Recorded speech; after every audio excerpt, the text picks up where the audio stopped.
So nothing's changed as far as the fact that we are still not therapists. Damn. Really thought we were. No. Really thinking about changing careers. We could be. Honestly. Oh my God. But for in the meantime, we are your very uneducated as far as therapy goes therapists. But we're very passionate. A lot. We do. We've lived a lot. And we have our first letter. Kayla was in the bathroom, I think, like, detangling her hair. And I was just like, Kayla, we have a letter!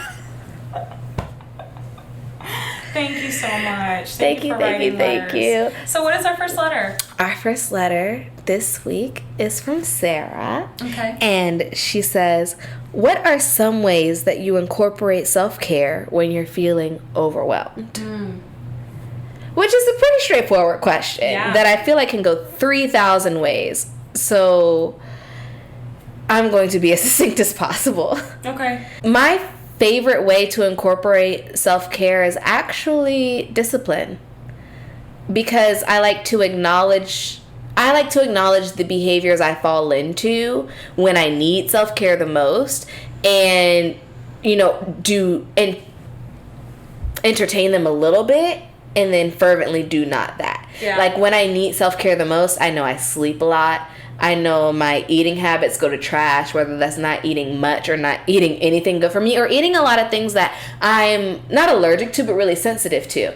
So I'll try to do them a little bit and then be mindful of it. Like, I'll say, okay, Alexia, you're stressed. Take a nap. Don't sleep all day. Like, take a nap. When this alarm goes off, you have to get up. You have to get up. Or, like, Alexia, you really like tomatoes, but they irritate your eczema. Just so y'all know a little bit more about me. You really like them, so you're stressed. Make a caprese salad. And then don't buy another carton of tomatoes for a month. Like, just, you know, like, give yourself what you want. Give yourself what you want and be honest about what you need in the very next breath. Because what you want and what you need are both important. Yeah. I love that. I was immediately, when you read that, I just thought about what I'm currently going through, which is, yes, this week was a very overwhelming week for me personally.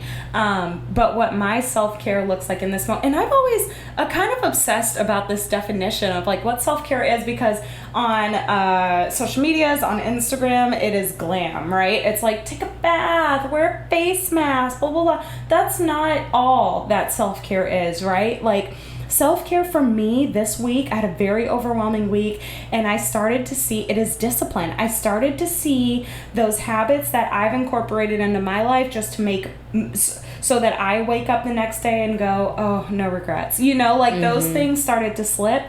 And honestly, for me this week, that looks like brushing my teeth before bed. Yeah. I understand. I know that a lot of people just brush their teeth in the morning and it's hard to get to that second brush at night. I know a lot of people either floss once or don't floss at all, and it's hard to get to the first floss or the second flossing.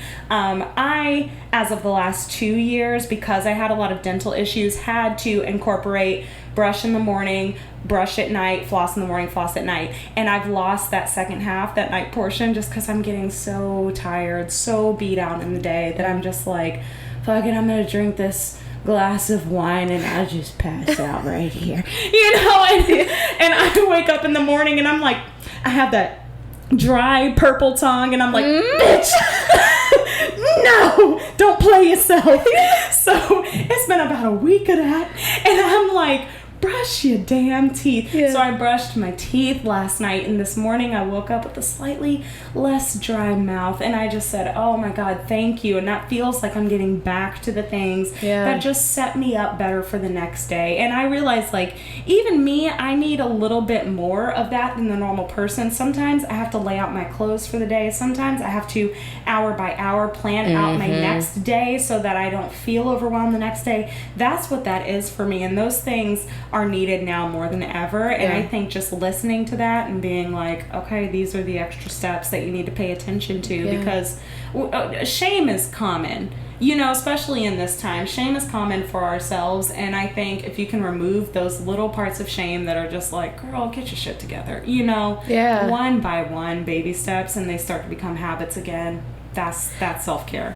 As much as discipline helps me when I need to practice self-care, because like you said, some people like to lean into just the frilly and comforting and fun parts of it, but the discipline side of it is equally important, if not more so. Because I mean, when your parents care for you, they tell you what you need to do and not do. Right. Got to do the same with yourself. But sometimes I let myself lean into whatever the hell I really shouldn't do just for that one day. Like, maybe I will stay in the bed for this whole entire day, and it's okay, because when I want to do it tomorrow, I'll be like, Alexia, no. Yeah. You did that already. You did it. It's time to move on. Yeah, and what's nice about quarantine, too, I mean, I don't know how everyone else is feeling, but I've somehow jobless, made myself super busy this quarantine. Just, I mean, through virtual things, I guess we just found our ways. But now, since I find that I'm super busy for some reason, I literally schedule in one whole day, because we can. Pre-pandemic, we couldn't do this. I schedule in one whole day. I mean, maybe 9 to 5ers on the weekends. Yeah. But I schedule in one whole day just to go, that's mine. I'm going to stay in bed. I'm going to smoke all day. I'm going to whatever. That's mine. Yeah. And I make sure that I do that. Yeah.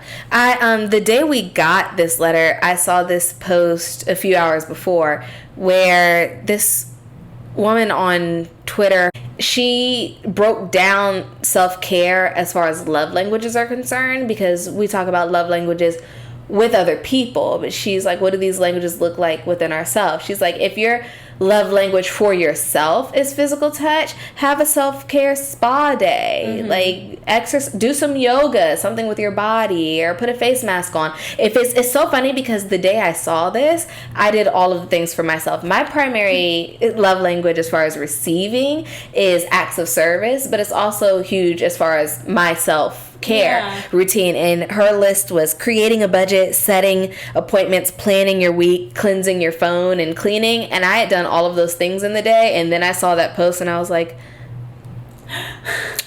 that makes sense. Makes sense. When it's quality time, if your primary love language is quality time, delete your social media apps for a day, because you're not spending quality time with yourself. Yeah, doing it for yourself. Yeah, and then with receiving gifts, like, buy that one thing off your wish list that you weren't so sure if you were gonna get that one thing. Give yourself a treat. Like, order the bear burger. Yeah, order the bear burger. We did do that. So yeah.